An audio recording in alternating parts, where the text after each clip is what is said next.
Bonsoir à toutes et à tous, très heureux de vous retrouver pour ce dernier numéro de Regard Croisé, le dernier de cette semaine.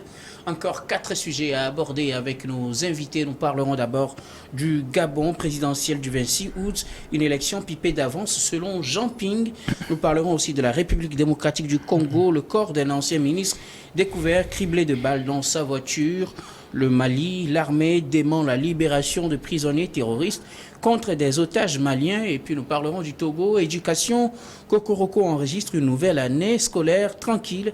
Et pour en parler ce soir, 3 invités sur ce plateau. Avec moi, Dieudonné Sewonou, vous êtes journaliste et directeur général de Elios Service. Bonsoir et bienvenue. Bonsoir Guillaume, bonsoir à tous. C'est encore un plaisir pour nous de partager nos petites analyses sur des sujets de l'heure, des sujets d'actualité. Je crois que alors le coup sera donné très bientôt et nous allons y aller.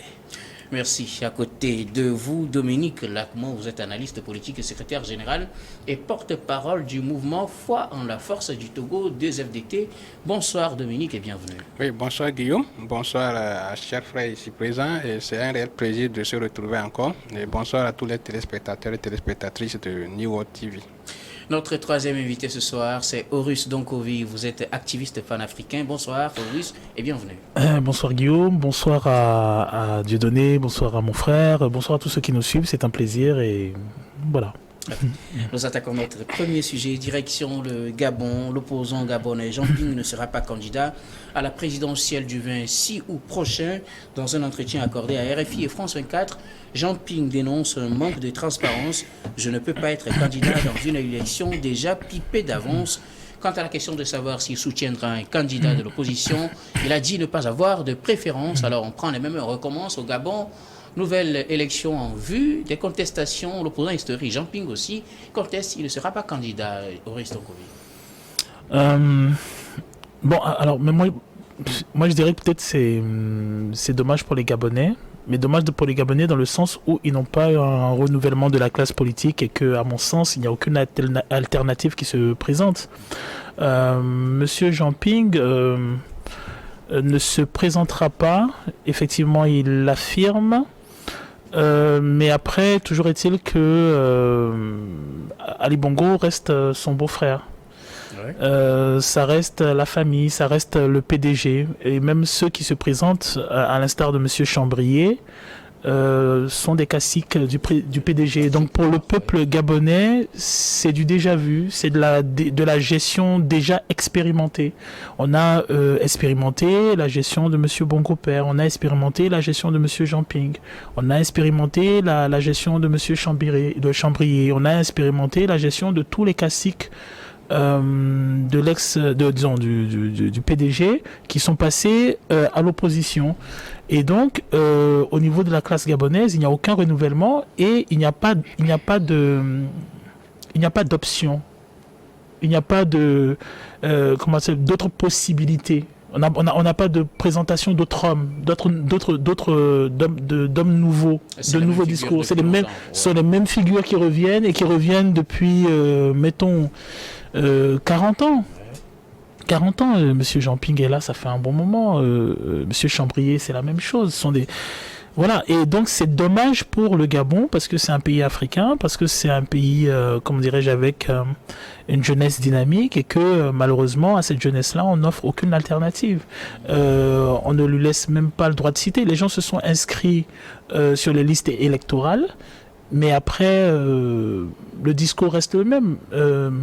Les personnes qui contestent Monsieur Ali Bongo sont en réalité les mêmes qui ont contribué à l'enrichissement de la dynastie et qui en ont eux-mêmes profité. Ces personnes sont des personnes qui sont extrêmement riches. Donc, le Gabon reste toujours, même actuellement, un cas paradoxal dans le sens où c'est un pays extrêmement riche, que ce soit en termes de potentialité minière, en termes de flore, de faune, en termes de culture, même en termes de ce que peut offrir la population en capacité intellectuelle, en dynamisme et ainsi de suite. Donc il y a quelque chose de triste en ce sens que moi, en tout cas c'est mon ressenti, j'ai la sensation d'une prise d'otage. et ce n'est pas spécifique au Gabon. On le voit dans beaucoup de pays africains. C'est une sensation de prise d'otage dans le sens où les populations, en réalité, n'ont pas le choix. On leur propose des personnes qui, en réalité, sont du même camp et proposent en réalité le même type de programme. Et des populations ont déjà expérimenté ces personnes. Et sur 20, 30, 40 ans, elles ont vu ce que ça a donné. Donc, il n'y a aucune surprise, il n'y a aucune capacité de projection, il n'y a rien de nouveau. Et c'est dommage, parce que normalement, ces populations devraient pouvoir avoir le choix, une alternative. Donc, lorsque, par exemple, je vois Monsieur Ping, sur les médias, dire oui, voilà, l'élection n'offre aucune garantie. Mais les élections au Gabon qui n'offrent aucune garantie, c'est une plainte qui est redondante. Elle ne date pas de maintenant, elle date de l'époque même où lui-même faisait partie du PDG, du système. Lorsqu'il dit, on lui demande s'il soutient la candidature, en l'occurrence celle de Monsieur Chambrier, et qui ne la soutient pas quand on sait qu'ils ont été d'une certaine manière alliés vu que du même système. En même temps, ils ont travaillé, ils ont collaboré pendant un certain nombre d'années. Et qui dénoncent aujourd'hui les mêmes choses. Et qui dénoncent les mêmes choses. Il y a quelque chose je trouve, d'assez vicieux dans l'histoire, parce que justement, on se serait attendu qu'ils puissent soutenir Monsieur Chambrier, ne serait-ce que par courtoisie, mais il ne le fait pas. Donc, à la fin, en réalité, il n'est pas pour M. Chambrier qui est contre M. Ali Bongo, et il n'est pas pour M. Ali Bongo qui, en réalité, est son beau-frère. Donc, c'est la famille. Et en Afrique, cette précision n'est pas anodine. Le fait d'être de la même famille, d'avoir partagé les mêmes plats, d'avoir des enfants qui jouent ensemble, d'avoir travaillé ensemble sous le père, de s'être côtoyés une vingtaine, une trentaine, une quarantaine d'années, d'avoir fait des chiffres, de l'argent ensemble. Ce n'est pas quelque chose d'anodin. Mais aussi d'avoir critiqué le même système depuis maintenant 7 ans, parce qu'il revendique toujours de 2016. Alors, il a créé il a critiqué le système, cela est vrai. Mais après, il le critique quand ? Il le critique quand il s'agit du fils qui vient aux affaires. Mais le fils, lui, il a arrêté de ce qu'a fondé le père. Et la contribution de Ping. Et lui, il a contribué à ce qu'a fait le père. Et tous les dossiers, c'est un secret pour personne, montrent que le Gabon n'a pas été géré comme il se doit. Le Gabon n'aurait pas dû être à ce niveau de développement là actuellement.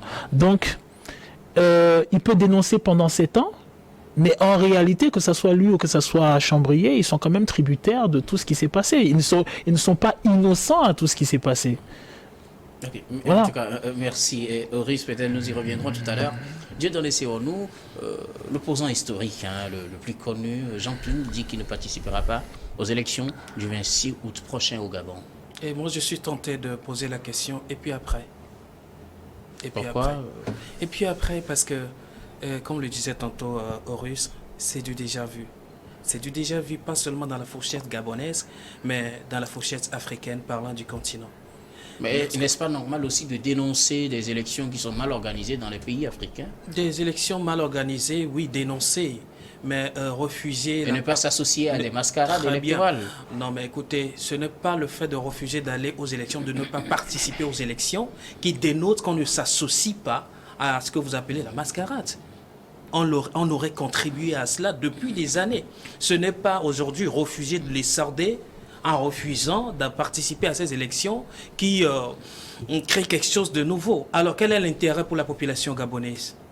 Qu'est-ce que Jean Ping est en train de critiquer? Et alors, le résultat, la résultante de ce qu'il critique durant des années, aujourd'hui, c'est refuser d'aller aux élections. Et puis après... C'est de revendiquer sa victoire de 2016. Et continuer par revendiquer cette victoire, voilà, qui n'aura jamais lieu. Et il y aura encore une nouvelle élection. Alors, si Jean Ping ne veut pas aux élections, il n'y aura pas d'élection en septembre prochain? Le 26 va être reporté. Le 26 août, voilà, ça va être reporté. Ce ne sera pas reporté. Très bien. Donc, alors, qui en paie les pots cassés? Alors, la victoire de Jean Ping apporte quoi aux Gabonais? Si tant est que cette victoire apporterait quelque chose à la population gabonaise, refuser de participer à ces élections Est-ce qu'il est en train de faire du bien aux Gabonais ou alors il est en train de corser la situation aux Gabonais? Ce sont là des questions. Si Jean Ping participe à ces élections qui sont organisées aujourd'hui par le système d'Ali Bongo, qui est reconnu comme étant le président du Gabon, est-ce qu'il n'est pas quelque part en train de se fourvoyer parce qu'il estime que c'est lui normalement qui est élu président et donc c'est peut-être lui qui doit être aux affaires et organiser ces élections? Peut-être il a manqué d'occasion pour revenir retaper son cahier politique. Alors si on continue par revendiquer sa victoire durant des années comme cela s'est passé dans certains pays que nous connaissons, et qu'une prochaine élection s'organise et qu'on dise non, on n'y participe pas parce que c'est pipé d'avance. Ça veut dire qu'en réalité, tu sais que tu avais perdu les élections par le passé, tu n'as toujours pas ta victoire. Maintenant, le chien aboie, la caravane passe. Donc, ce n'est pas le fait de se mettre en retrait maintenant qui va créer une situation nouvelle. Moi, je m'interroge toujours sur le comportement des politiques africains. Si ce n'est pas moi, alors l'autre ne passe pas. Alors, lorsque vous voyez Jean Ping, par exemple, dans ce genre de situation, vous auriez préféré qu'il participe aux élections? Je voudrais voir encore... Qu'il se dise encore tricher et qu'il vienne revendiquer encore pendant... Bon, maintenant, c'est devenu 5 ans. Qu'il revendique pendant 5 ans, ça va avoir la victoire encore. Non, mais écoutez, je voudrais voir encore Jean Ping s'associer, parce que l'opposition, entre guillemets, cette opposition, entre guillemets, parle d'une candidature unique, une probabilité d'une candidature unique. Lorsqu'on pose la question à Jean Ping, il dit qu'il leur souhaite bonne chance. Voilà. Ça veut dire qu'il trouve que ça n'aboutira à rien, ça ne portera rien. Alors, s'il a quelque chose à porter à ce que cette opposition qui trouve salutaire pour le peuple gabonais puisse véritablement se mettre en place et trouver quelqu'un qui puisse la représenter à cette élection, et dans l'intérêt supérieur de la nation, pourquoi ne pas le faire? Le fait de se mettre en retrait, ça amène quoi? Ça donne quoi? Alors récapitulons, c'est en fait le retrait de Jean Ping en ne soutenant personne qui vous frustre vous. En ne soutenant personne et en jugeant d'avance ces élections. Il a été aux élections lorsque les dés ont été pipés d'avance. Si ce n'était pas le cas, sa victoire ne lui serait pas volée entre guillemets selon lui. Alors aujourd'hui, qu'il change peut-être la stratégie. Et peut-être réactiver une nouvelle tête pour se présenter à cette élection-là. Comme le disait tantôt aux Russes, c'est la classe politique gabonaise, elle est vieille et vieillissante à la fois. Tout comme dans la plupart des pays africains. Alors ce sont toujours ces béliers-là qui sont devant et à chaque élection qui sortent leur corne. Alors que les gens ne savent pas qu'il y a une période pour chaque action. Lorsque vous n'arrivez pas à maximiser vos chances durant cette période, et c'est passé, vous n'allez plus rien jouer comme une nouvelle carte dans l'intérêt de qui que ce soit. Maintenant, vous allez vous faufiler entre les raisonnements, alors que ces raisonnements ne profitent qu'à vous seuls. Et vous seuls connaissez les tenants et les aboutissants de vos raisonnements. Le peuple gabonais est victime de toutes les actions que les politiques seraient en train de mener en ce moment-là. Et je reviens aux organisateurs de cette élection. À la tête, M. Ali Bongo, 62 ans, qui veut encore représenter le Gabon. Il assure qu'il est en très bonne santé. C'est ce que je voudrais dire. Il est en très bonne santé. Tous les Africains savent que M. Ali Bongo est de très bonne santé et il jouit de la bonne santé. Félicitations. Mais écoutez, moi je dis toujours, il y a toujours une vie après le pouvoir. On ne vit pas pour le pouvoir. On vit aussi après le pouvoir. Merci. Je veux voir encore des chefs d'États africains, après le pouvoir, continuer allègrement leur vie et vivre dans la ferme, faire du cheval et faire n'importe quoi comme ils veulent, jouissent encore de leur vie. Mais je vois un Ali Bongo qui fait la tournée dans les villes gabonaises pour dire, voilà, il est en bonne santé, alors relevez-moi. Et il y a des gens encore qui cautionnent cela. Et de l'autre côté, Jean Ping aussi qui brante. Mais écoutez, c'est le peuple qui en sort plutôt perdant. Merci beaucoup. Je donne Dominique Lacmont. Quel est votre regard sur la situation de façon générale au Gabon et ce refus de Jean Ping de participer aux élections? D'accord, merci. Moi, je suis parfaitement d'accord avec les analyses de mes frères ici. Mais la participation, comme l'a dit Dieudonné, à une élection, ce n'est pas obligatoire. Et Jean Ping, c'est de son droit de participer ou non. Mais la chose qu'on doit, comme vous avez posé la question, c'est que vous n'avez pas, ce qu'on arrive à cerner dans l'idée de Jean Ping quand je l'ai suivi sur RFI France 24, c'est que c'est quelqu'un qui est incarné par un système. Comme l'a décrit Horace au début, il connaît les magouilles du système, comment ça s'organise les élections au niveau du Gabon, et il est ancré dans ce système. Actuellement, qu'est-ce qu'il voudrait en fait? Il voudrait, quand en allant en Paris, quand je l'ai vu de vue, il allait chercher une bénédiction pensant que la France serait dans l'ancien système où c'est la France qui devait être le maître d'honneur et le guide d'organisation des élections comme le faisait d'avance dans les pays africains. Que son voyage en France, c'est pour aller justement, mais quand quelqu'un bénédiction parle, en et France. j'espère que vous l'avez suivi comme moi, il était désespéré, désemparé parce que quand le journaliste l'a posé la question, en réalité, quand il est en France, il a rencontré les autorités, qu'en est-il sorti? Vous avez vu sa réponse. Pour Jean Ping, il fallait aller en France et avoir un accord avec la politique, le gouvernement ou les autorités françaises pour pouvoir avoir ce soutien, pour pouvoir comment faire déstabiliser peut-être Ali Bongo. Il n'a pas cette garantie, et il ne l'a pas. Et dans ce désespoir, il ne peut pas se dire prêt à participer à une élection. Et dans ça, il est pris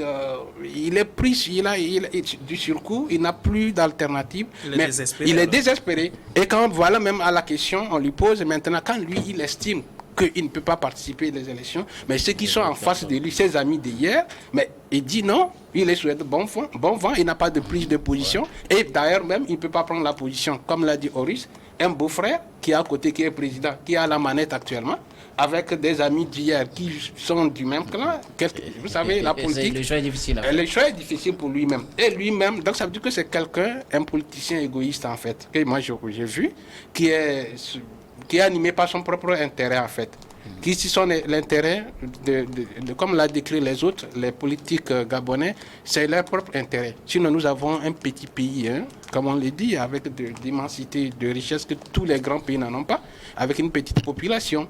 Donc tous ces hommes politiques s'en est enrichi dans ce système. Et Jean Ping est l'auteur de tout ça. Aujourd'hui, il n'a même pas de projet. Quel projet Jean Ping peut donner au-delà du projet qu'Ali Bongo propose aux Gabonais? C'est la même chose. C'est la même chose, peut-être une revanche. Parce qu'à un moment, Jean Ping s'était vu président d'une manière d'être président.